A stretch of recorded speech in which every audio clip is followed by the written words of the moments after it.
సంక్రాంతి శుభాకాంక్షలు అండి. అందరూ పూజ చేసుకున్నారా? ఎలా చేసుకున్నారా? అందరూ బాగా చేసుకున్నారండి.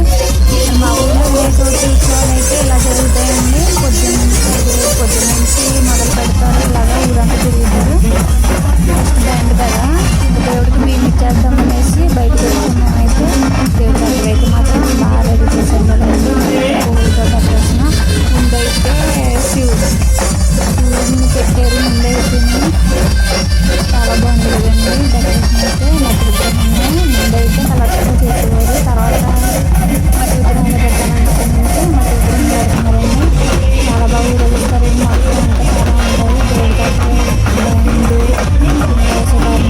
ఇంకా చాలా డీజే బాక్స్లు అన్నీ ఉంటాయండి. కానీ మా ఈదికైతే దేవుడి దగ్గర శ్రీడి పార్వతి ఇలాగ వేషాలు వస్తారు కానీ ఇవన్నీ వస్తాయి. కానీ డ్యాన్సులు గట్రా ఏమీ రాదండి. మా దీనికి అయితే ఇంకా లాస్ట్ మా ఇది మాట్లాడాలి ఇది దాంతో అయిపోతుంది.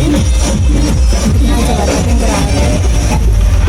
చూసారు కదా వినాయకుడు ఎలా ఉన్నారు. మట్టి విగ్రహం అంటే కొంచెం చాలా బాగా చేస్తారు వినాయకుడిని. ఇంటికి పొద్దు నుంచి కూడా ఊరంతా తిప్పేసిన తర్వాత ఊరేగించేసిన తర్వాత నైట్కి బియ్యం పెడతారు.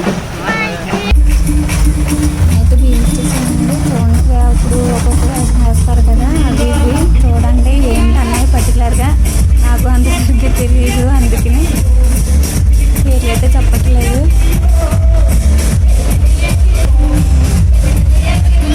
ప్రతి సంవత్సరం అయితే మాత్రం వేస్తారండి ఇలాగే.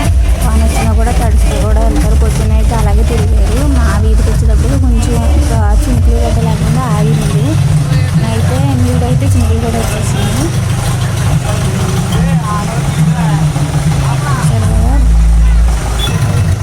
ఇది ఒకటేనండి కనుమ అయితే ఏమి రావు. ఇంకా 47 కూడా మా ఊళ్ళో అప్పుడు కొన్నూరు ఒక్కటి ఊరేగిస్తారు.